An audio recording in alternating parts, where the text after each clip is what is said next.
Hello students, today we are going to study about the socio-religious reform movements in India. The Western thought and culture made an impact on Indian mind and social cultural movements started.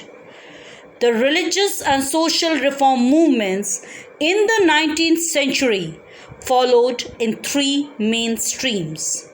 The first stream is movement influenced by Western rationalism for religious reform.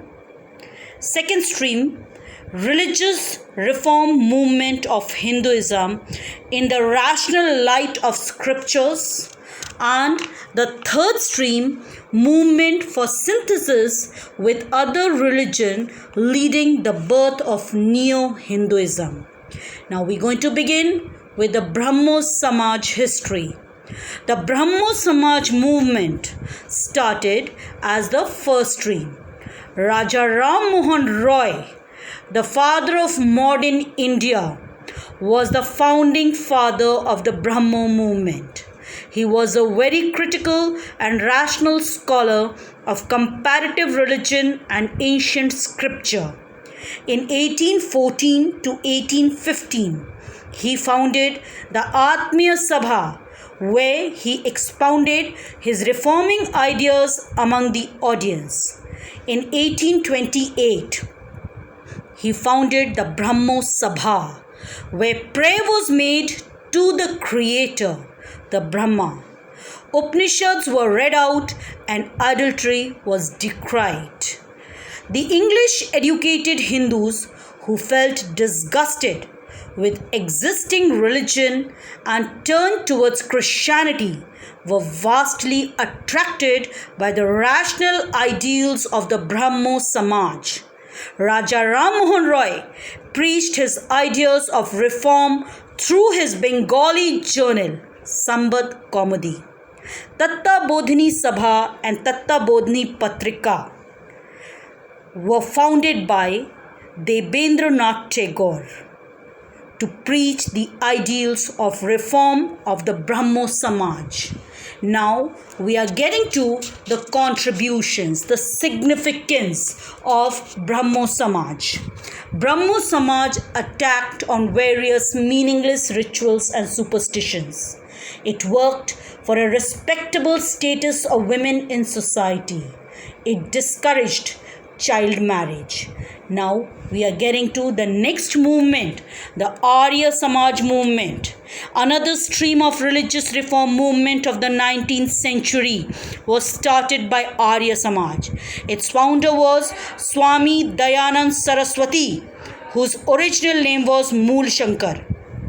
He was born in Gujarat in 1824 and became proficient in Vedic literature and Indian philosophy. He lived the life of an ascetic, performing yoga for 15 years. In 1875, he formally organized the Arya Samaj in Mumbai. Later, the headquarters of the Arya Samaj movement was shifted to Lahore. In his journal, Satyarth Prakash, Swami Dayanand Saraswati expounded his philosophy. He preached that India need not go to Europe for knowledge.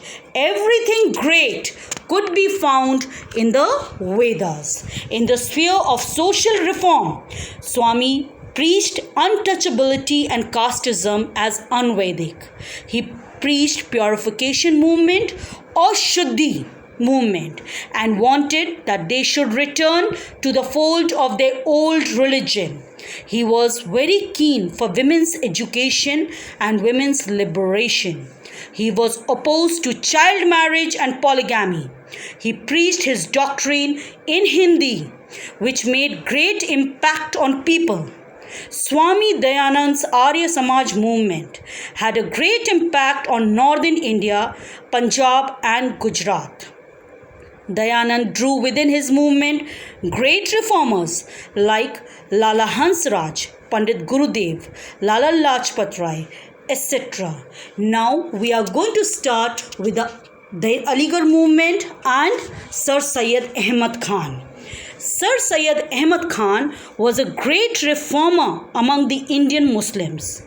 He was born at Rai Bareli in 1817 and received traditional Persian education. He served as a munshif under the company's government. During Great Revolt of 1857, he took great hardship to save the lives of Englishmen and women in Hisaria. He was in good book of the government for his loyalty. He was awarded knighthood in 1888 for his unflinching loyalty to the British Raj. Now, we are going to see why this Aligarh movement had started by Sir Syed Ahmad Khan.